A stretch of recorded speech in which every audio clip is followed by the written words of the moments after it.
ভাইজান, এইটা হইছে আপনার রুম। আমি অনেক সুন্দর করে পরিষ্কার করে রাখছি। আলহামদুলিল্লাহ, আপনি আমার লাগে যা করলেন আল্লাহ আপনার নেক প্রতিদান দান করুক। ভাইজান, আপনার আর কিছু লাগবো? নামাজ পড়ার জন্য একটা জায়নামাজ হলে খুব উপকার হইতো। দিলেন তো বিপদে ফালাইয়া, এখন আমি যাই নামাজ পড়তে।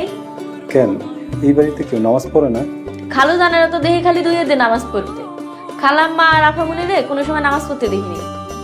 নাউজুবিল্লাহ। আপনি নামাজ পড়েন? মানে আল্লাহর ইবাদতের সাথে তো মানে বললে হইব না। এই যে আল্লাহ পাক রাব্বুল আলামিন আপনার এত সুন্দর করে সৃষ্টি করেছেন, সেই আল্লাহর ইবাদত করবেন না? সারাদিন কাজের চাপে থাকি তো, তাই ভাইজান। সবার আগে ইবাদত, তারপর বাকি কাজ করুন, মনে থাকবে। আচ্ছা ভাইজান। আসসালামু আলাইকুম। ওয়ালাইকুম আসসালাম।